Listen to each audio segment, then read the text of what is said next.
अस्सलाम वालेकुम नाजरीन। आज 17 फरवरी है। मैं आपका दोस्त नदीम अकरम हाजिर हूं मिडल ईस्ट की 17 बड़ी और तहलका मचा देने वाली खबरों के साथ। सियासत का मैदान गर्म है, जंग के साए गहरे हैं और दुनिया की ताकतें आमने सामने खड़ी दिखाई दे रही हैं। कहीं न्यूक्लियर बातचीत, कहीं मिलिट्री मूवमेंट, तो कहीं तेल की कीमतों का तूफान। आज की हर खबर आपके नजरिए को हिला देगी। चलिए शुरू करते हैं आज की ये बड़ी खबरों का सिलसिला, जहां आप पहली खबर अपनी स्क्रीन पर देख रहे हैं। ईरान का वेस्ट से टकराव। दोस्तों, ईरान का अमेरिका और इजराइल से टकराव सिर्फ सियासी मसला नहीं है, बल्कि एक लंबी फिक्री और तारीखी सोच का नतीजा है। 1953 का तख्ता पलट एक बड़ा मोड़ था, लेकिन उससे पहले भी ईरान के अंदर पश्चिमी असर के खिलाफ आवाजें उठ रही थी। समाजशास्त्री लूसियन गोल्डमैन के नजरिए से देखें तो यह टकराव उस रूहानी तलाश का हिस्सा है जिसमें एक समाज अपने आदर्श और अपने मुश्किल हालात के बीच रास्ता ढूंढता है। यही वजह है कि ईरान का रवैया सिर्फ रिएक्शन नहीं है, बल्कि मुकम्मल वर्ल्ड व्यू बन चुका है। वहीं आप ये दूसरी खबर देखिए। रमजान से पहले वेस्ट बैंक में इजरायली ऑपरेशन तेज। दोस्तों, रमजान से ठीक पहले इजरायली फौज ने कब्जे वाले वेस्ट बैंक में बड़ा सियासी मिलिट्री ऑपरेशन शुरू कर दिया है। दावा किया जा रहा है कि सोशल मीडिया पर तहरीक और दहशतगर्दी फैलाने वालों को निशाना बनाया जाएगा। इस्राइल का कहना है कि यह कदम अमन और सिक्योरिटी के लिए है, जबकि इंटरनेशनल लेवल पर इसकी आलोचना भी बढ़ रही है। साथ ही कुछ सख्त शर्तों के साथ करीब 10,000 फिलिस्तीनी को अल अक्सा में जुमे की नमाज की इजाजत दी जाएगी, जिससे रमजान के दौरान हालात और नाजुक दिख रहे हैं। वहीं आप ये तीसरी खबर देखिए। सूडान जंग रोकने की कोशिश तेज। दोस्तों, सूडान में जारी जंग को रोकने के लिए अमेरिका और अरब मुल्कों की चौकड़ी एक नई इंसानी ह्यूमैनिटेरियन फायर की कोशिश कर रही है।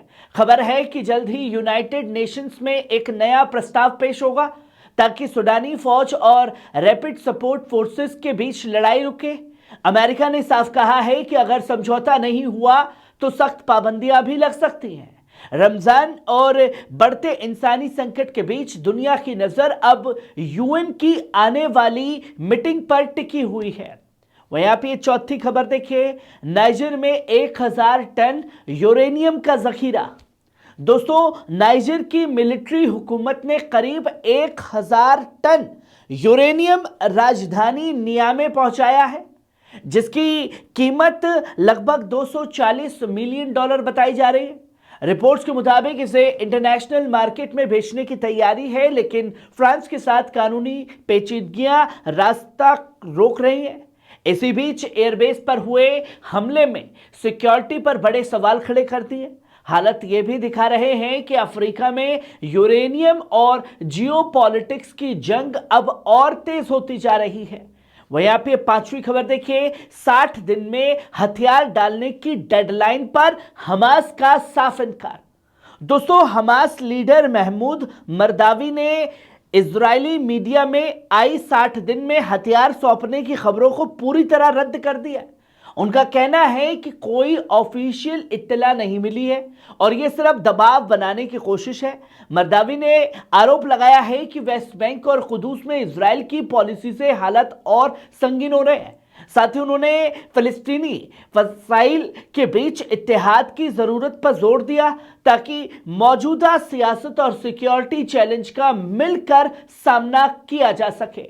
वहीं आप ये छठी खबर देखिए। सीरिया में इत्तेहाद इस्लामी खिताब का एक बड़ा ऐलान सामने आया है। दोस्तों, सीरिया में आज मिसाक ए वहदत ए इस्लामी खिताब लॉन्च किया गया, जिसका मकसद उल्मा और दाइयों की आवाज को एक करना है। वजीर औकाफ ने कहा कि वस्ती और मोहब्बत वाला पैगाम ही मौजूदा चैलेंज का हल है और नफरत या फितना फैलाने वाले बयान से दूर रहना जरूरी है। इस मिसाक को एक कौमी अहद बताया गया है, जिसका मकसद मजहबी इख्तलाफ को रहमत के दायरे में रखते हुए समाज में इत्तेहाद और इस्तेकाम पैदा करना है। वहीं यहाँ पे 7वीं खबर देखिए, जिनेवा में ईरान अमेरिका न्यूक्लियर बातचीत। दोस्तों, ईरान के वजीर खारिजा अब्बास अरागची जिनेवा पहुंचे हैं, जहां न्यूक्लियर डील पर नई बातचीत होने वाली है।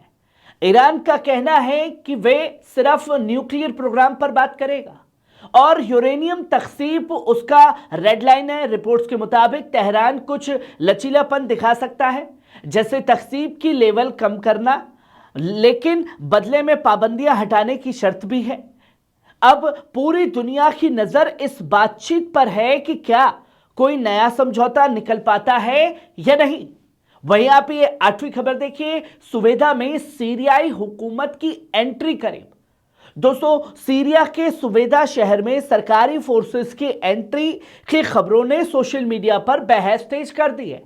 सिक्योरिटी चीफ सुलेमान अब्दुल बाकी ने कहा कि मकसद इंतकाम नहीं, बल्कि कानून की हैसियत बहाल करना और लोगों की हिफाजत है।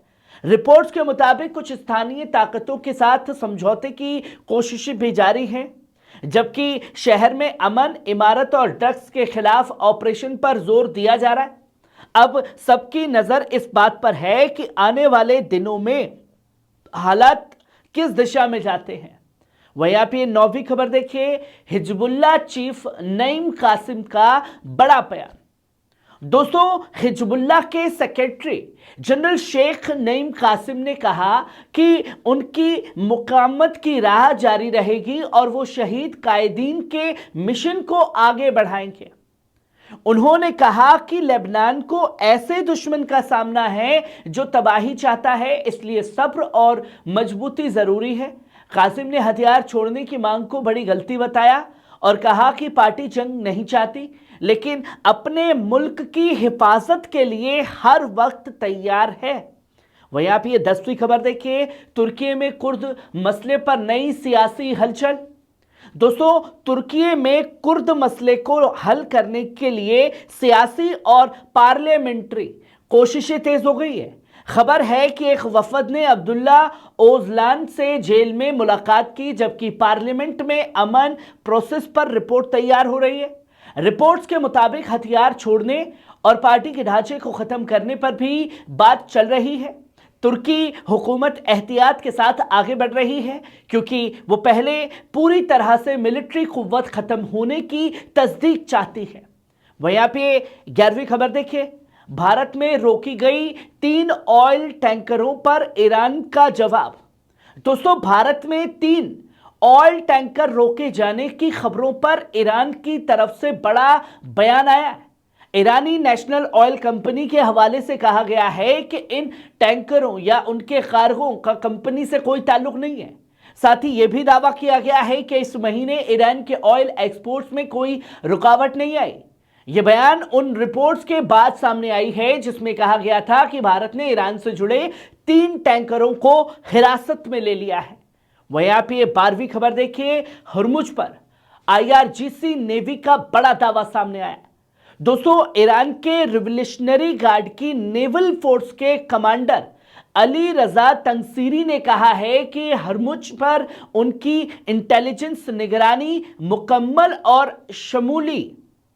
उनका कहना है कि फारस की खाड़ी में जिनके मफाद दुश्मनी पर आधारित नहीं हैं, उन्हें पूरी अमन और सिक्योरिटी दी जाएगी। इस बयान को मिडल ईस्ट में बढ़ती टेंशन और समंदर में चल रही मिलिट्री हलचल के बीच अहम पैगाम के तौर पर देखा जा रहा है।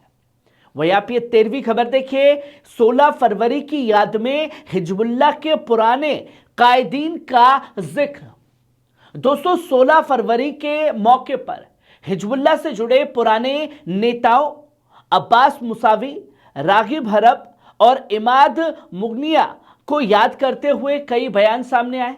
इन बयानों में मुकामत की राह जारी रखने और लेबनान की हिफाजत की बात कही गई।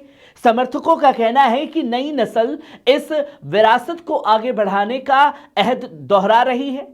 मिडल ईस्ट की मौजूदा सियासी फिजा में ऐसे पैगाम एक बार फिर बहस और ध्यान का केंद्र बन गए हैं। वहीं आप ये 14वीं खबर देखिए, क्यूबा पर अमेरिकी पाबंदियों को लेकर ईरान का सख्त ऐतराज। दोस्तों, ईरान के विदेशी मंत्रालय के तर्जुमान इस्माइल बगाई ने क्यूबा पर लगे अमेरिकी इकोनॉमिक ब्लॉकेड की सख्त मजम्मत की है। उनका कहना है कि 60 साल से ज्यादा पुरानी ये पाबंदियां क्यूबा की आवाम पर इंसानी और माशी दबाव बढ़ा रही है और इंटरनेशनल कानून के उसूलों के खिलाफ है। वाकई बगई ने क्यूबा के लोगों के साथ यकजहती जताते हुए कहा कि मुल्कों की खुद मुख्तारी और अंदरूनी मामलात में दखल से बचना जरूरी है। वहीं आप ये 15वीं खबर देखिए, IAEA चीफ ग्रोसी और ईरानी वजीर खारजा के बीच न्यूक्लियर मसलों पर बातचीत। दोस्तों, जिनेवा में न्यूक्लियर बातचीत से पहले इंटरनेशनल एटॉमिक एनर्जी एजेंसी के डायरेक्टर रफाएल ग्रोसी ने ईरान के वजीर खारजा अब्बास अरागची से मुलाकात की। इस मीटिंग में ईरान और एजेंसी के दरमियान टेक्निकल ताउन, गारंटी समझौते और पार्लियामेंट के कानून से जुड़े मुद्दों पर बात हुई। साथ ही ईरान ने अमेरिका के साथ चल रही गैर मुस्तकीम न्यूक्लियर बातचीत पर अपने फनी नजरिए भी सामने रखे। अब सबकी नजर जिनेवा में होने वाली आगे की पेशरफ्त पर टिकी हुई है। वहीं आप ये 16वीं खबर देखिए, ब्लूमबर्ग की चेतावनी, तेल की कीमत $125 तक जा सकती है। दोस्तों, ब्लूमबर्ग की एक रिपोर्ट में कहा गया है कि अगर ईरान और अमेरिका के बीच सीधी टक्कर हुई तो ऑयल मार्केट में बड़ा झटका आ सकता है। अंदाजा लगाया जा रहा है कि कच्चे तेल की कीमत $125 प्रति बैरल तक पहुंच सकती है, जो मौजूदा ब्रेंट प्राइस से लगभग दोगुनी है। एक्सपर्ट्स का कहना है कि हरमुज और मिडिल ईस्ट की टेंशन ग्लोबल इकोनॉमी पर सीधा असर डाल सकती है। इसलिए दुनिया की नजरें अब इलाके के हालात पर लगातार टिकी हुई हैं।